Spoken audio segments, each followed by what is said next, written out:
ప్రేమ ద్వారా విడుదల, అంతరంగ స్వస్థతకు మార్గం. మన జీవితంలో ఎదురయ్యే అవమానాలు, తిరస్కారాలు మన మనసుపై చెరపలేని ముద్ర వేస్తాయి. ముఖ్యంగా గతంలో మనం అనుభవించిన చేదు జ్ఞాపకాలు, విచ్ఛిన్నమైన సంబంధాలు మనల్ని ఒక అదృశ్య బంధీఖానాలో ఉంచుతాయి. కాని ఈరోజు మనం తెలుసుకోవాల్సిన గొప్ప సత్యమేమిటంటే, దేవుని పరిపూర్ణ ప్రేమ మాత్రమే మనల్ని ఆ బంధకాల నుండి విడుదల చేయగలదు. 1. మనుషుల ప్రేమ, దేవుని ప్రేమ వ్యత్యాసం. మనం తరచుగా చేసే పొరపాటు ఏమిటంటే, దేవుని ప్రేమను కూడా మనుషుల ప్రేమతో కొలుస్తాము. మానవ స్వభావం బలహీనమైనది.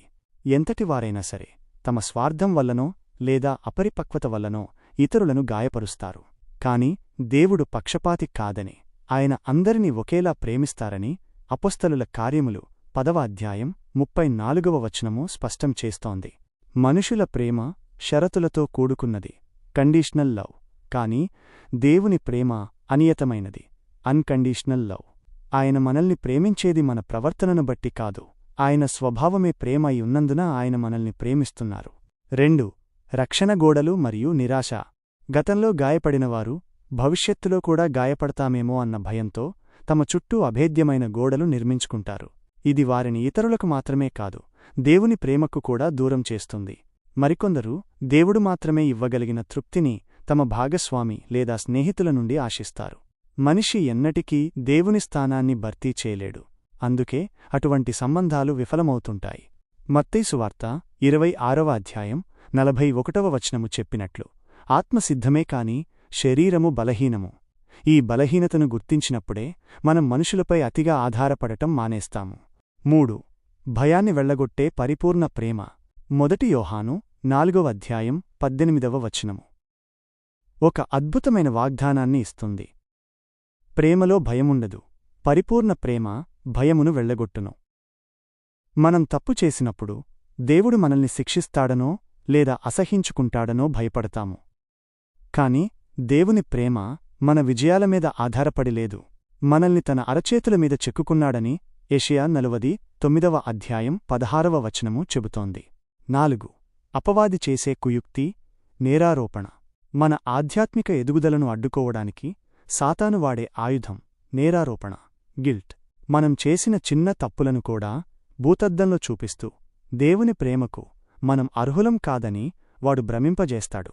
కాని రోమీయులకు రాసిన పత్రిక 8వ అధ్యాయం 33 నుండి 35 వచనాల ప్రకారం, దేవుడే మనల్ని నీతిమంతులుగా తీర్చినప్పుడు మనపై నేరారోపణ చేసేవాడు ఎవడు?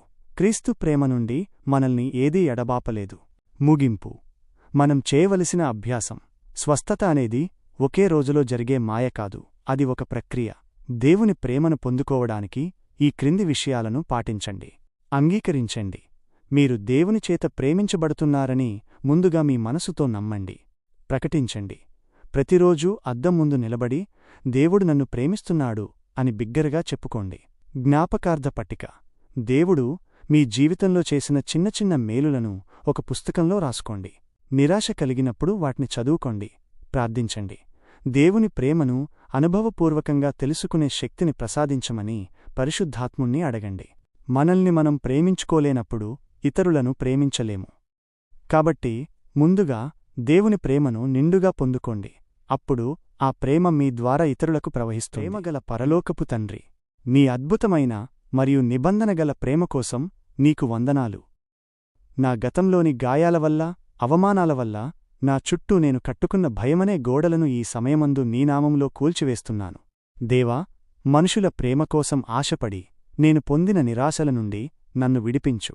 నీ ప్రేమ పరిపూర్ణమైనదని, అది నా ప్రవర్తనపై కాక నీ స్వభావంపై ఆధారపడి ఉందని నేను నమ్ముతున్నాను. నన్ను నేను అసహించుకునే మనస్తత్వం నుండి, సాతాను చేసే నేరారోపణల నుండి నాకు విడుదల దయచేయి. పరిశుద్ధాత్ముడా, నీ ప్రేమ ఎంత లోతైనదో, ఎత్తైనదో, వెడల్పైనదో నేను అనుభవపూర్వకంగా తెలుసుకోవడానికి నాకు సహాయం చెయ్యి. నన్ను నేను ప్రేమించుకోవడానికి, అంగీకరించడానికి మరియు ఇతరులను క్షమించి ప్రేమించడానికి కావలసిన హృదయాన్ని నాకు ప్రసాదించు. నీ అరచేతులపై నన్ను చెక్కుకున్నందుకు వందనాలు. ఈ క్షణం నుండి నీ ప్రేమలో నేను స్వేచ్ఛగా జీవించునట్లు దీవించు. యేసుక్రీస్తు అతి పరిశుద్ధనామములో అడుగుచున్నాను తండ్రి, ఆమేన్.